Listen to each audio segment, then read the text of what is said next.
wabarakatuh. Kami dari kelompok 18 yang beranggotakan Dwi Handayani, Elva Riana Fauzia ingin menyampaikan hasil diskusi kami mengenai materi evaluasi pembelajaran. Pertama, yaitu pengertian evaluasi. Evaluasi adalah suatu proses penentuan keputusan tentang kualitas suatu objek atau aktivitas dengan melibatkan pertimbangan nilai berdasarkan data dan informasi yang dikumpulkan, dianalisis, ditafsirkan secara sistematis.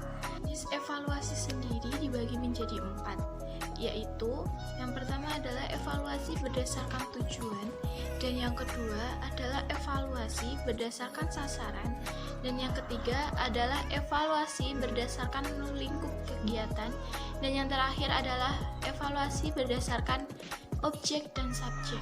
Evaluasi berdasarkan tujuan sendiri dibagi menjadi 4. Yang pertama adalah evaluasi diagnostik, merupakan evaluasi yang ditujukan untuk menelaah kelemahan-kelemahan yang dimiliki peserta didik atau siswa beserta faktor-faktor penyebabnya. Yang kedua adalah evaluasi selektif, yaitu evaluasi yang digunakan untuk memilih peserta didik yang paling tepat sesuai dengan karakteristik atau kriteria yang dimiliki program tertentu. Dan yang ketiga adalah evaluasi penempatan, yaitu evaluasi yang digunakan untuk menempatkan peserta didik atau siswa dalam program tertentu yang sesuai dengan karakteristik peserta didik. Sedangkan yang terakhir yaitu evaluasi sumatif, merupakan evaluasi yang digunakan atau dilakukan untuk menentukan hasil dan kemajuan peserta didik atau siswa itu sendiri. Selanjutnya yaitu evaluasi berdasarkan sasaran. Itu sendiri dibagi menjadi 5. Yang pertama adalah evaluasi konteks, merupakan evaluasi yang ditujukan untuk mengatur konteks program baik mengenai rasional tujuan, latar belakang, maupun kebutuhan-kebutuhan yang muncul dalam perencanaan.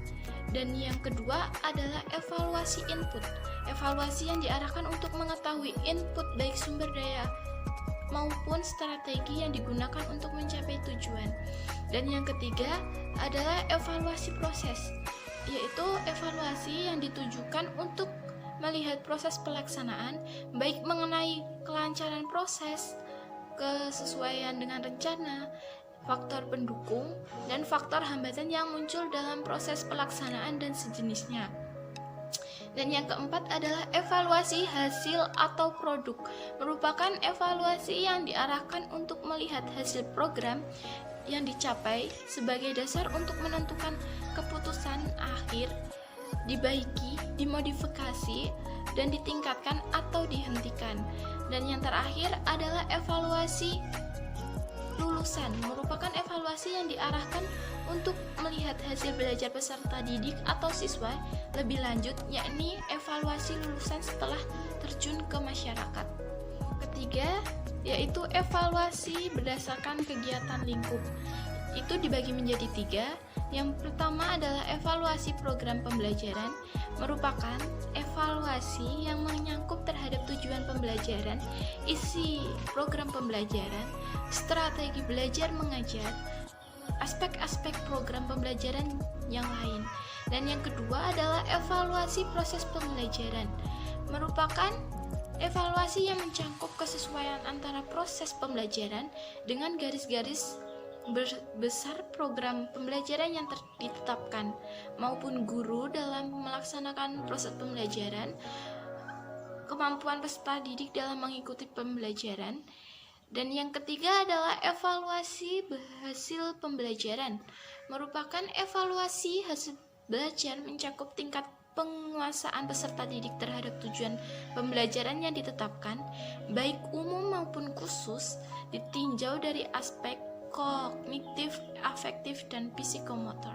Yang terakhir adalah jenis evaluasi berdasarkan objek dan subjek.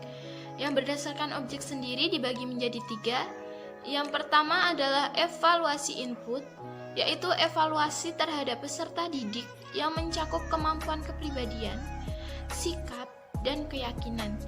Dan yang kedua adalah evaluasi transformasi, yaitu evaluasi terhadap unsur-unsur transformasi proses pembelajaran antara lain seperti materi, media, metode, dan lain-lain. Dan yang ketiga adalah evaluasi output, yaitu evaluasi terhadap lulusan yang mengacu pada ketercapaian hasil pembelajaran. Sedangkan yang berdasarkan subjek sendiri hanya dibagi menjadi dua. Yang pertama adalah evaluasi internal dan evaluasi eksternal.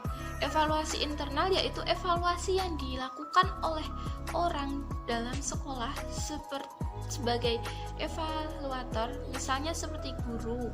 Dan yang kedua adalah evaluasi eksternal, yaitu evaluasi yang dilakukan oleh guru luar sekolah sebagai evaluator, misalnya seperti orang tua, masyarakat, dan sebagainya. Sebelumnya perkenalkan, nama saya Elvariana Fauzia. Di sini saya akan melanjutkan presentasi dari hasil diskusi kelompok kami yang sebelumnya telah disampaikan oleh teman saya yaitu Dwi Handayani. Yang pertama saya akan menjelaskan tentang ciri-ciri evaluasi pembelajaran.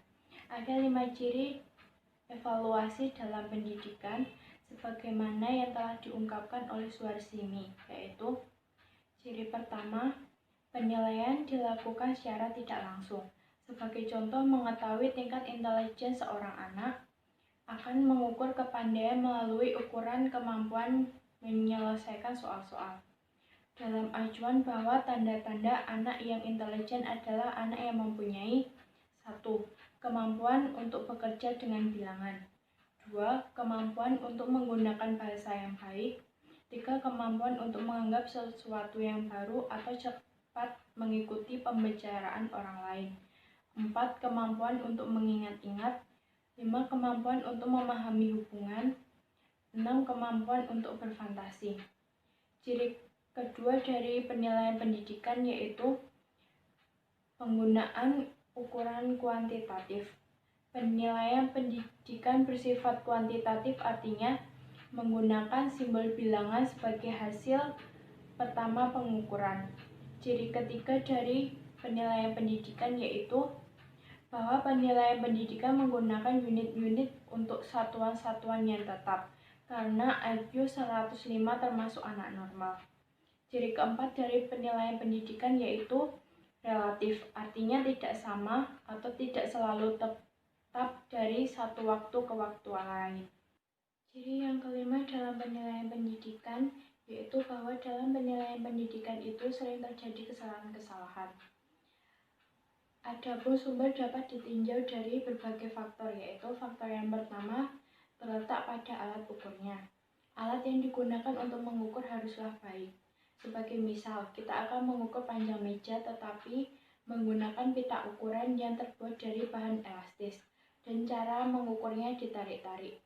Tentu saja pita ukuran itu tidak dapat kita golongkan sebagai alat ukur yang baik karena gambaran tentang panjangnya meja tidak dapat diketahui dengan pasti. Faktor kedua terletak pada orang yang melakukan penilaian. Hal ini dapat berupa 1. Kesalahan pada waktu melakukan penilaian. Karena faktor subjektif penilaian telah berpengaruh pada hasil pengukuran. Tulisan jelek, jelas, mau tidak mau sering mempengaruhi subjektivitas. Itulah sebabnya pendidik harus sejauh mungkin dari hal itu. 2. Kecenderungan dari penilai untuk memberikan nilai murah atau mahal. Ada guru yang memberikan nilai 2 untuk peserta didik yang menjawab salah dengan alasan untuk upah menulis. Tetapi ada yang memberikan 0 untuk jawaban serupa. 3. Adanya halo effect, yaitu adanya kesan menilai terhadap peserta didik. Kesan-kesan itu dapat berasal dari guru yang lain maupun guru itu sendiri pada kesempatan magang mata pelajaran itu. 4. Adanya pengaruh hasil yang telah diperoleh terdahulu. Seorang pendidik pada ulangan pertama mendapat angka 10 sebanyak 12 kali. Untuk ulangan ke-13 dan seterusnya, guru sudah terpengaruh ingin memberikan angka lebih banyak dari sebelumnya pada waktu ulangan tersebut. 5. Kesalahan yang disebabkan oleh kekeliruan sejumlah angka-angka hasil penilaian.